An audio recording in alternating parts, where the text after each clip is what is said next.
तो आज के इस श्रृंखला में हम जो है श्रीमद् भगवद गीता का अध्याय 12वां आज स्टार्ट करेंगे।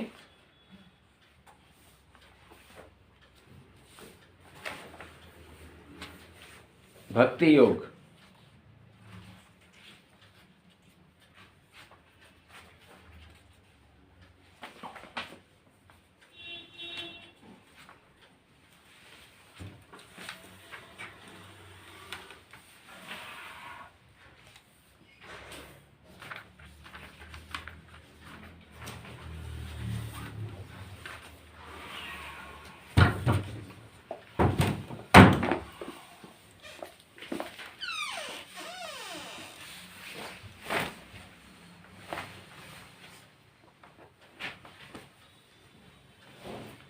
खुल के सबका अध्याय 12 भक्ति योग 439 नंबर पेज पे।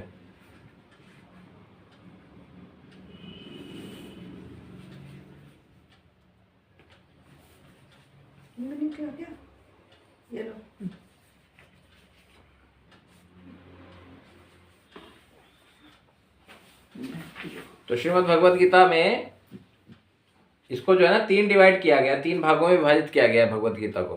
नंबर 1 कर्म योग, नंबर 2 भक्ति योग और नंबर 3 ज्ञान योग। तो श्रीमद् भगवद गीता को 3 भागों में विभाजित किया गया है। 1 से लेके 6 तक के जो अध्याय हैं उनमें क्या बताया गया है? कर्म योग को बताया गया है कि हमें कर्म किस प्रकार के कर्म करने चाहिए किससे जो है हम भगवान को प्राप्ति हमारी हो सके। और दूसरे नंबर पे 7 अध्याय से लेके और 7, 5, 12 13वां अध्याय तक उसमें क्या बताया गया? भक्ति योग बताई गई है। और फिर बाकी के जो बचे हुए 6 अध्याय हैं उनमें क्या बताया गया है? ज्ञान योग के बारे में बताया गया है। मतलब जी लाइट जला दो वहां की ना, रोशनी कम हो रही है इधर। तो इस अध्याय 12 में ये क्या है? भक्ति योग का अंतिम अध्याय है। भक्ति योग का अंतिम अध्याय है अध्याय 12। तो इसमें जो है भगवान क्या कह रहे हैं? भगवान भक्त को बता रहे हैं कि जो भक्ति योग में रहने वाले जो लोग हैं या और जो दूसरे लोग हैं उनकी क्या इच्छाएं होती हैं, उनकी क्या प्रश्न होते हैं, वो क्या कहना चाहते हैं, उनके बारे में भगवान जो है बताना चाह रहे हैं। जैसे कुछ लोग क्या होते हैं, भगवान को क्या मानते हैं? कुछ तो साकार मानते हैं कि भगवान साकार हैं, कुछ कहते हैं निराकार हैं, कुछ जो है भगवान को कहते हैं भगवान विग्रह में है, कुछ कहते हैं कण कण में भगवान है, हर जगह भगवान है, हर जीव में भगवान है, हर हृदय, हर व्यक्ति के जो हृदय में परमात्मा रूपी भगवान है। कुछ अव्यक्त कहते हैं भगवान की व्याख्या नहीं किया जा सकता, भगवान के बारे में कुछ कोई बता ही नहीं सकता। तो इस प्रकार से बहुत सारे प्रश्न जो हैं वो उठते हैं। कुछ लोग पूछते हैं कि भगवान को कैसे प्रश्न किया जाए, भगवान को कैसे पाया जाए, भगवान का कौन प्रिय है, भगवान किसे अप्रिय करते हैं, भगवान को क्या चीज़ पसंद नहीं है, या भगवान को कैसे पाया जा सकता है, इस विषय पे जो है बात की जाती है। तो ये सारे के सारे प्रश्न जो हैं इस भक्ति योग अध्याय 12 में उठते हैं। तो इसके आधार पर जो है अर्जुन भगवान से पूछ रहा है, प्रश्न कर रहा है। क्या कह रहा है? अर्जुन वाच एवं सतत युक्ता ते ये भक्त्या स्वत्तां पर्युपासते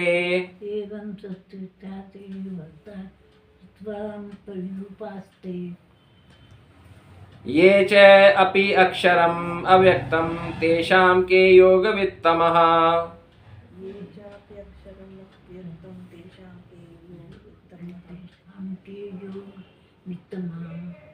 तो अर्जुन ने पूछा जो आपकी सेवा में सदैव तत्पर रहते हैं या जो अव्यक्त निर्विशेष ब्रह्मा की पूजा करते हैं, इन दोनों में से किसे अधिक पूर्ण सिद्ध माना जाए? तो अर्जुन भगवान से प्रश्न कर रहा है कि हे भगवान, जो आपकी सेवा में हमेशा तत्पर रहते हैं, जो सुबह उठते हैं, सुबह उठ के फिर भगवान का नाम जप करते हैं, फिर भगवान को भोग लगाते हैं, फिर भगवान का गीता पाठ करते हैं, फिर श्रीमद् भागवतम पढ़ते हैं, भगवान के धाम जाते हैं, प्रतिदिन जो नियम से भगवान के कार्य करते हैं, वो या अव्यक्त निर्विशेष ब्रह्मा की पूजा करते हैं या वो जो क्या करते हैं, निर्विशेष प्रब्रह्म की पूजा करते हैं, या इन दोनों में से किसे अधिक पूर्ण सिद्ध माना जाए। तो अर्जुन ये चीज पूछ रहा है भगवान से कि भगवान जो आपके भक्त हैं, जो आपके लिए सारा सब कुछ करते हैं, या तो वो, या फिर जो है वो जो भगवान को कहाँ देखते हैं, अपनी मस्तिष्क में एक पुंज के रूप में देखते हैं, वो भगवान को स्वरूप में नहीं मानते और भगवान की जो है निर्विशेषवादी रूप से पूजा करते हैं कि जैसे भगवान का कोई रूप नहीं है। तो कौन से इसमें सिद्ध है, तो ये भगवान से पूछा जा रहा है। अगला श्लोक जो है, फिर भगवान जो है उत्तर देते हैं अर्जुन को, क्या कहते हैं, श्री भगवान वाचा मयि अवश्ये मनः ये माम नित्य युक्ता उपास्यते श्रद्धया पर्युपासस्ते मे युक्तमा मतः। श्री भगवान ने कहा, जो लोग अपने मन को मेरे साकार रूप में एकाग्र करते हैं और अत्यंत श्रद्धा पूर्वक मेरी पूजा करने में सदैव लगे रहते हैं, वे मेरे द्वारा परम सिद्ध माने जाते हैं। तो भगवान ने यहाँ क्या कर दिया, जो 2 सवाल पूछे थे अर्जुन के द्वारा कि भगवान आपको जो है कौन परम सिद्ध मानते हैं, आप किसको, जो व्यक्ति जो है भगवान की हमेशा पूजा करता रहता है, भगवान को हर वक्त अपने हृदय में धारण करके रखता है, जो भी कुछ करता है वो भगवान के लिए करता है और उसकी एक ही इच्छा होती है कि भगवान किस प्रकार से प्रसन्न हो जाए, खुश हो जाए, या वो जो भगवान को केवल एक ज्योति स्वरूप मानकर निर्विशेषवादी रूप से ब्रह्म की आराधना में लगा रहता है। तो भगवान ने यहाँ पर जो है क्लियर कर दिया कि मुझे केवल जो है कौन पसंद है, मुझे वो पसंद है जो सदैव मेरे श्रद्धा पूर्वक मेरा पूजन करते रहते हैं। भगवान कहते हैं ना कि सततम कीर्तयन्तो माम ये जना पर्युपासते तेषाम नित्याभियुक्तानाम योगक्षेमं वहाम्यहम्। तो भगवान उन लोगों को ज़्यादा पसंद करते हैं जो सतत भगवान का कीर्तन करते रहते हैं, जो सदैव भगवान के गुणगान को गाते रहते हैं, जो सदैव भगवान का जाप कीर्तन करते रहते हैं, ना कि उनको जो कि दूसरे एक्टिविटीज से भगवान को पाना चाहते हैं। तो यहाँ भगवान ने क्लियर कर दिया। फिर भगवान जो है अगले श्लोक में फिर समझा रहे हैं, क्योंकि कुछ लोग निर्विशेषवादी हैं जो प्रब्रह्म की जो मतलब लॉन्ग डिस्टेंस करके जो है अपने गंतव्य तक जाना पसंद करते हैं। एक तो यह है कि जो है आपको जो है कहाँ जाना है, आपको रेलवे स्टेशन जाना है, या तो आप जो है किसी गाड़ी को पकड़ लो, उससे चले जाओ 5-7-10 मिनट में, या फिर आप पैदल चलना शुरू कर दो, तो आप 1-1.5 घंटे में तो पहुंच ही जाओगे।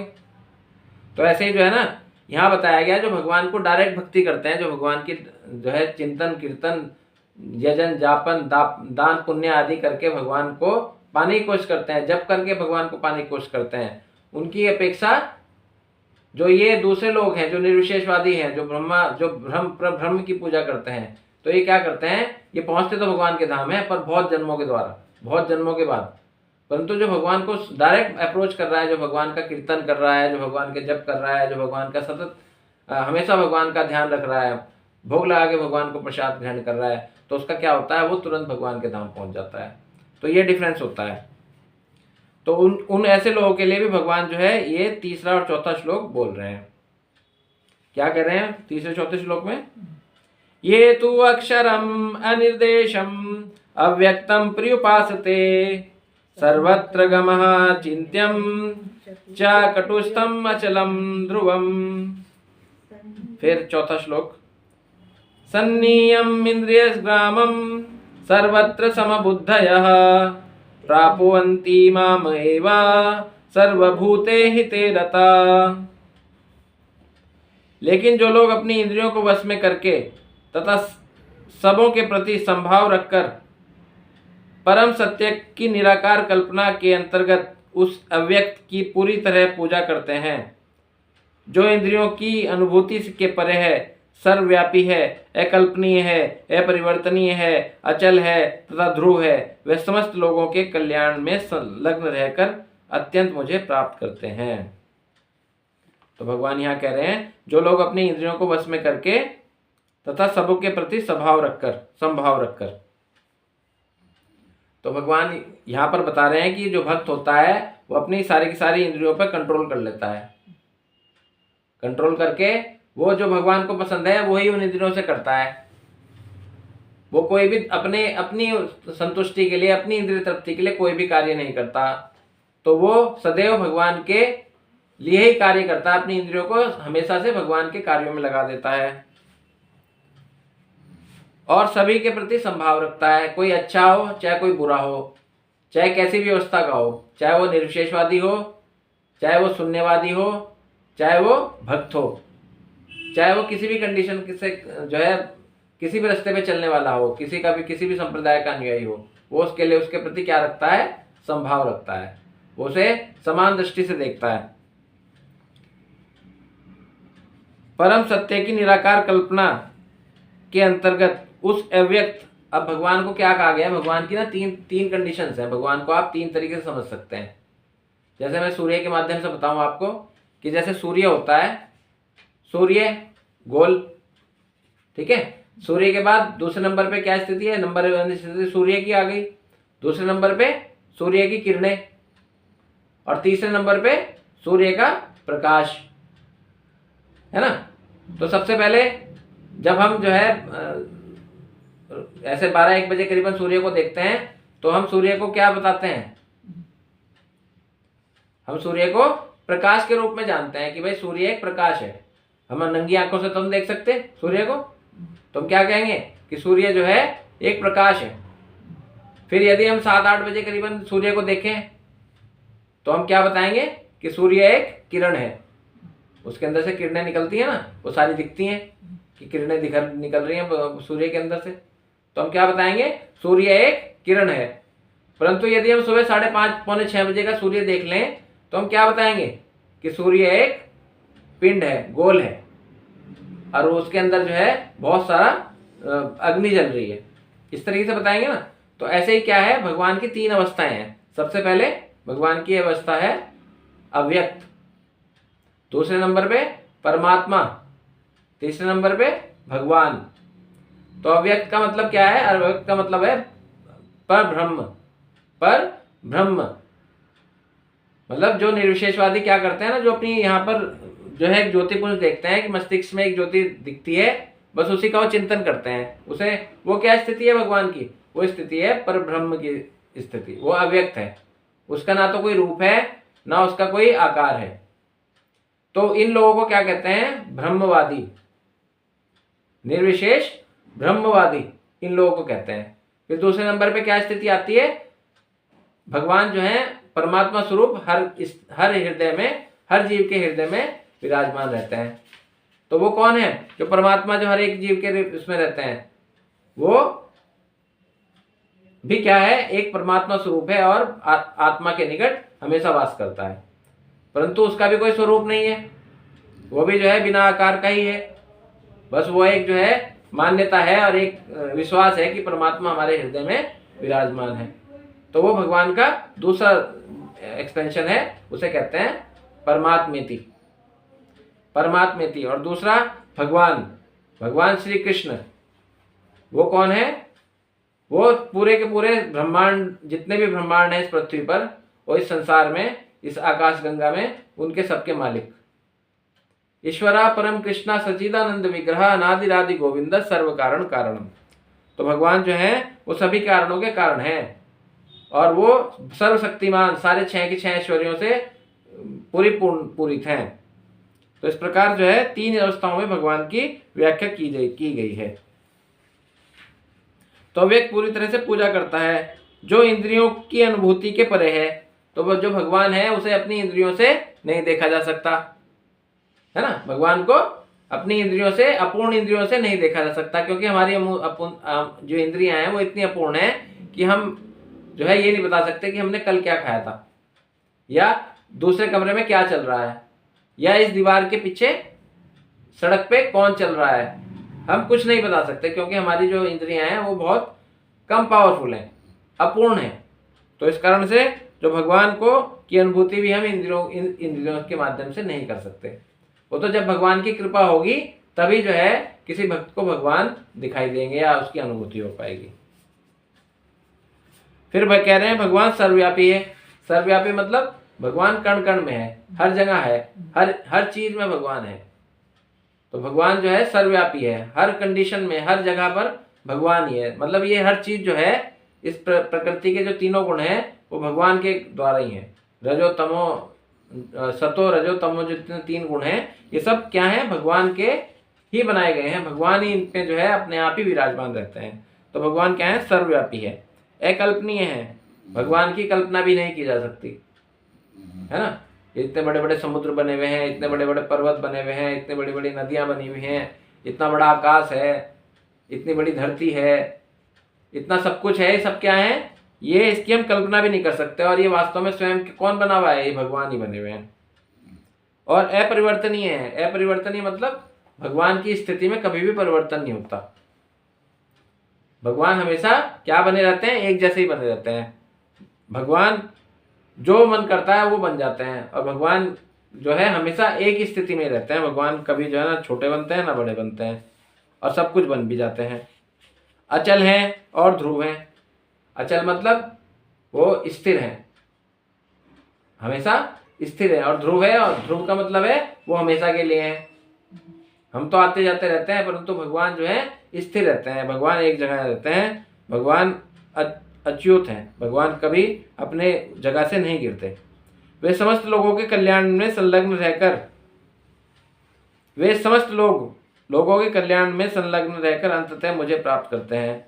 तो ऐसे भक्त जो हैं, जो भगवान के प्रति समर्पण भाव रखते हैं, जो कृष्ण भावना भावित होते हैं, जो कृष्ण के लिए सब कुछ कार्य करते हैं, जो भगवान के प्रति अपना समर्पण भाव रखते हैं, जो भगवान का सुबह शाम गुणगान करते हैं, जो भगवान के भक्त होते हैं, जो भगवान का कीर्तन करते हैं, भगवान की कथाओं का श्रवण करते हैं, भगवान के धाम का गमन करते हैं, भगवान के नामों का जप करते हैं, तो उन्हें भगवान क्या कहते हैं कि मैं उन्हें अंततः उनको प्राप्त हो जाता हूँ।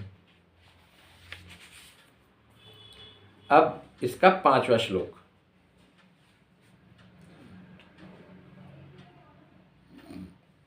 क्लेशो अधिकतरः तेषाम् अव्यक्तासक्तचेतसाम् अव्यक्ता ही गतिः दुःखं देहवर्धिम् अवाप्यते।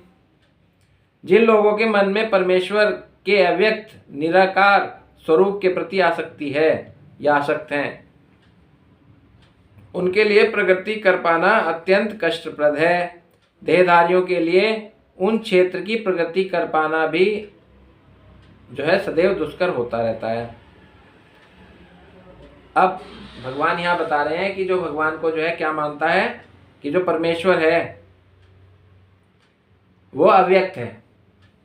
अब हम तो भगवान को स्वरूप में मानते हैं, हम तो भगवान के विग्रहों की पूजा करते हैं, हम जो है राधा रमन के विग्रह की पूजा करते हैं, हम नंद नंदन के विग्रह की पूजा करते हैं, हम जो है राधा गोविंद के को मानते हैं, हम राधा वल्लभ को मानते हैं, हम राधा मदन मोहन को मानते हैं, राधा श्याम सुंदर को मानते हैं। तो हम भगवान को क्या किसमें मानते हैं, विग्रहों में मानते हैं। और हम उनकी जो है सतत जो है सेवाएं विग्रहों के माध्यम से करते हैं। परंतु कुछ लोग क्या करते हैं, भगवान को अव्यक्त मानते हैं। अव्यक्त मतलब जो जिसको व्यक्त ना किया जा सके, जिसका कोई शरीर ना हो। निराकार मानते हैं कि भगवान का तो कोई स्वरूप ही नहीं है, भगवान तो निराकार है, के प्रति आसक्त हैं कि भगवान का कोई स्वरूप नहीं है, केवल ज्योति रूप में भगवान को मानते हैं। उन लोगों के लिए प्रकृति कर पाना, भगवान की राह में आगे बढ़ पाना बहुत ही कष्टप्रद होता है। कष्टप्रद मतलब कि जो निर्विशेषवादी लोग होते हैं उनके लिए भगवान ने क्या आज्ञा दी है कि भाई देखो, मिलूंगा तो मैं तुम्हें भी, पर तुम्हें कैसे मिलूंगा, तुम्हें मैं जो है ना बहुत मुश्किल से मिलूंगा, बहुत तुम्हें कठिन जो है व्रत, बहुत कठिन तपस्याएं तुम्हें स्थिति जो है करनी पड़ेंगी, उसी के माध्यम से मैं तुम्हें प्राप्त होऊंगा। जैसे तुम्हें जो है ना अपना घर बार छोड़ के कहाँ जाना पड़ेगा, जंगलों में जाना पड़ेगा, हिमालय में जाना पड़ेगा, तुम्हें जो है कम कपड़े पहनने पड़ेंगे, तुम्हें कम खाना पड़ेगा, तुम्हें अपने परिवार से दूर जाना पड़ेगा, तुम्हें कई जन्मों तक मेरी जो है तपस्या सतत करनी पड़ेगी, और तब जाकर तुम्हें मैं कई जन्मों के बाद प्राप्त होऊंगा। और उसकी भी कोई गारंटी नहीं है कि होऊंगा भी नहीं होऊंगा, परंतु बहुत स्थिति कठिन बना देते हैं भगवान ऐसे उसकी व्यक्ति की। तो देहधारियों के लिए उस क्षेत्र में प्रगति कर पाना सदैव दुष्कर होता है। तो भगवान कह रहे हैं कि जो ऐसे निराकार लोग होते हैं, जो ऐसे होते हैं ना ब्रह्मवादी, या जो भगवान को निर्विशेष मानते हैं, निराकार मानते हैं, व्यक्त मानते हैं, वो ऐसे देहधारी कभी भी भगवान को पा नहीं सकते, और पा भी लेते हैं तो बहुत ही मतलब कई जन्म लग जाते हैं उन्हें भगवान तक पहुंचने में। तो इसलिए हमें क्या करना चाहिए, भगवान को साकार रूप में ही, विग्रह रूप में ही, अर्चे विग्रह के रूप में ही भगवान की आराधना करती रहनी चाहिए। छठा और सातवां श्लोक। ये तो सर्वाणि कर्माणि मयि सन्न्यस्य मत्परः अन्येव मां ध्यायन्तः उपास्यते तेषाम् अहं समुद्रता मृत्युं संसारसागरात् भवामि न चिरात् पार्थ मयि अवेशित चेतसाम्। तो भगवान यहाँ कह रहे हैं, जो अपने सारे कार्यों को मुझ में अर्पित करके तथा अविचलित भाव से मेरी भक्ति करते हुए मेरी पूजा करते हैं और अपने चित्त को मुझ पर स्थिर करके निरंतर मेरा ध्यान करते हैं, उनके लिए हे पार्थ मैं जन्म मृत्यु के सागर से शीघ्र ही उद्धार करने वाला हूँ। तो पहले तो भगवान ने इससे पहले श्लोकों में क्या बताया कि जो व्यक्ति जो है अव्यक्त रूप में, निराकार रूप में मुझको चाहता है और ब्रह्मवादी बनकर भगवान निराकार स्वरूप में भगवान की पूजा अर्चना करता है, उसको मैं बड़ी मुश्किल से प्राप्त होता हूँ और उसे मेरे पास पहुँचने के लिए कई हजारों जन्म लग जाते हैं।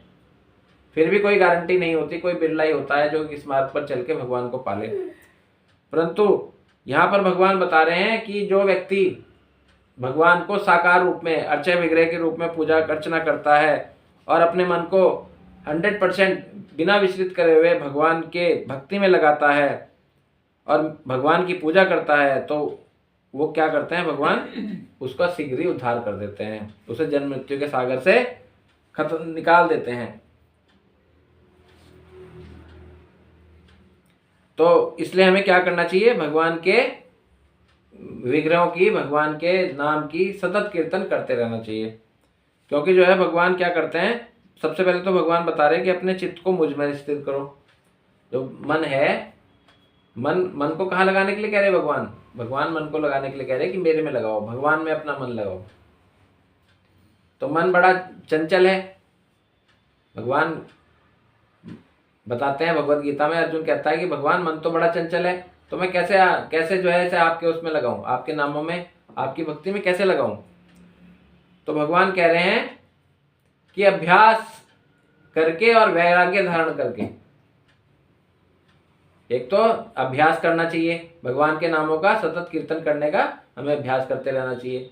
जब भी हमें टाइम लगे तुरंत भगवान का नाम अपनी जीवा से बोलना शुरू कर दो या अपने मन बोलना शुरू कर दो।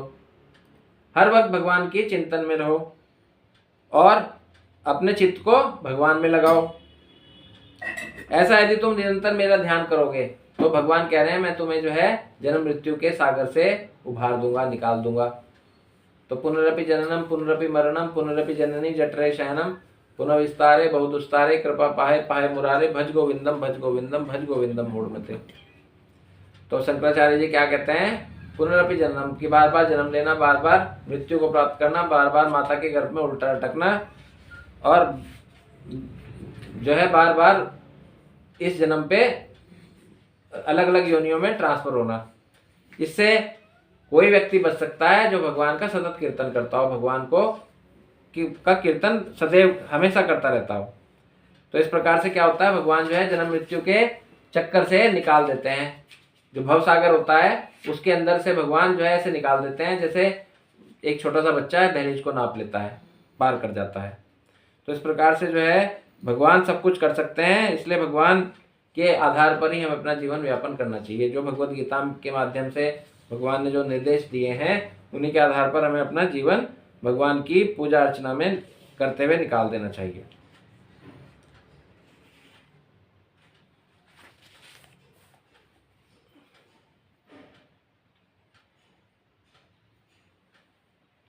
अब इसका जो है ना 8वां श्लोक।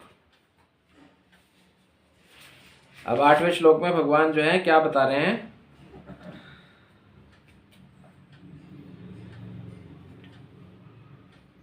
भगवान अब इसमें 8वें श्लोक से क्या शुरू करेंगे, लेवल बताना शुरू करेंगे। कि किस लेवल पे क्या करना है, किस लेवल पे क्या करना है, कि आपका जो है क्या क्या स्थिति देख के अब आप आगे का जो है कदम उठाओगे। तो ये 8वां श्लोक पढ़ेंगे। मयि एव अधसत्त्वः मयि बुद्धिं विनिवेशय निवशिष्यसि मयि एव अथा ऊर्ध्वं न संशयः। मुझ भगवान में अपने चित्त को स्थिर करो और अपनी सारी बुद्धि मुझ में लगाओ। इस प्रकार तुम निसंदेह मुझ में सदैव वास करोगे। अब भगवान क्या कह रहे हैं, 8वां श्लोक।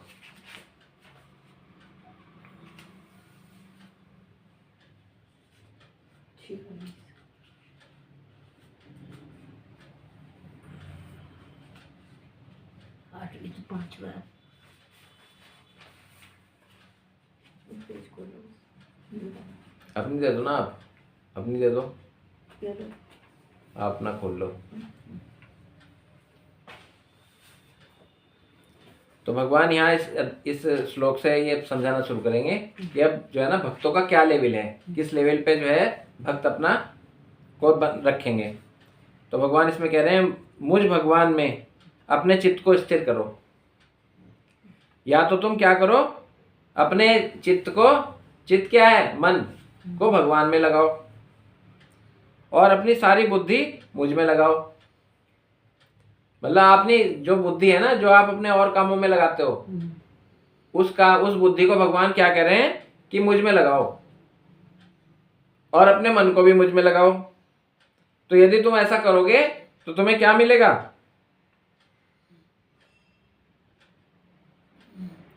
तो तुम्हें क्या मिलेगा, भगवान कह रहे हैं कि मैं तुम्हें अपने अंदर ही अब वास दे दूंगा।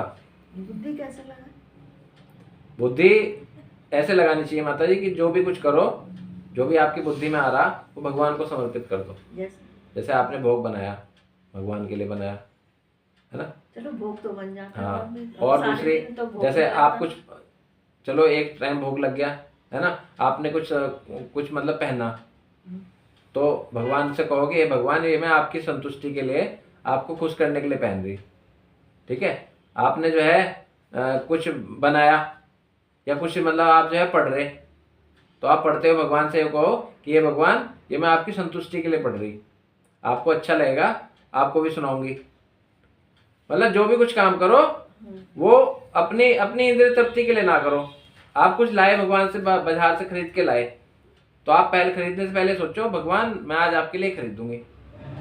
फिर आपने खरीद लिया, फिर घर में आके आप भगवान कह दिखा के ये भगवान देखो मैं आपकी प्रसन्नता के लिए खरीद के लाई। मतलब हर टाइम जो है ना भगवान को अपनी बुद्धि का प्रयोग करके भगवान को प्रसन्न करने की कोशिश करो। और चित्त तो भगवान में लगाना ही है। अब वो चित्त कैसे लगाना है, बार बार भगवान का नाम लेके।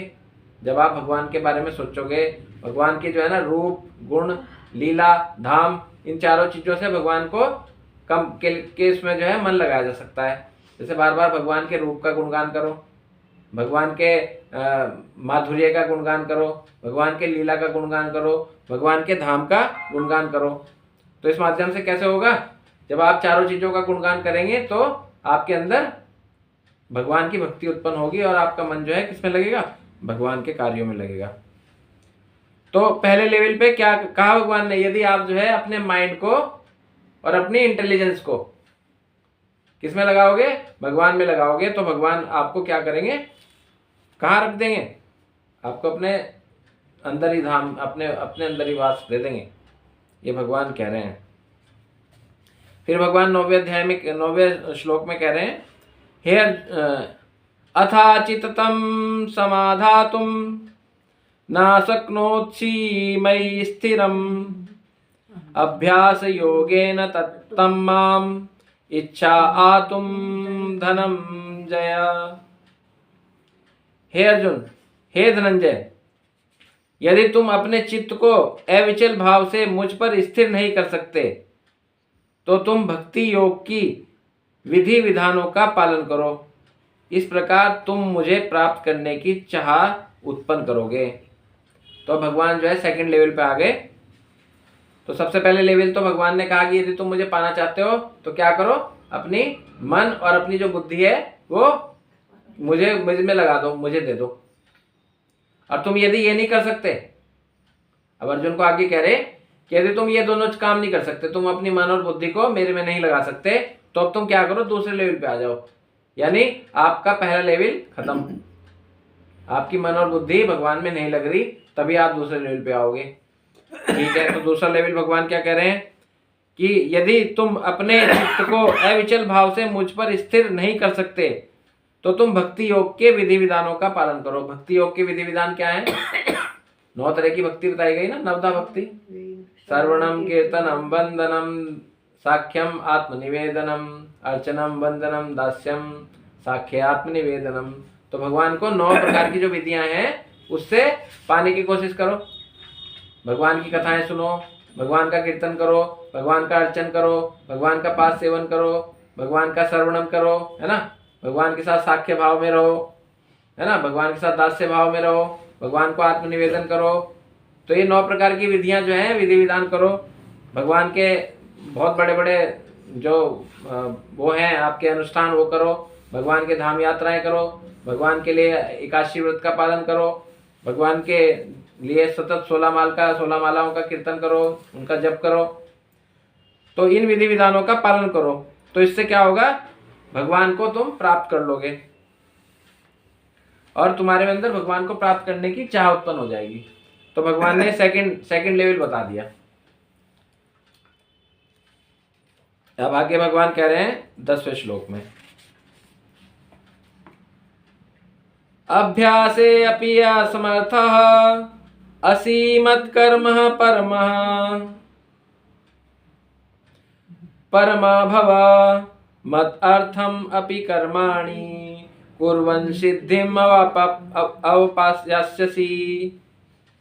यदि तुम भक्ति योग की विधि विधानों का भी अभ्यास नहीं कर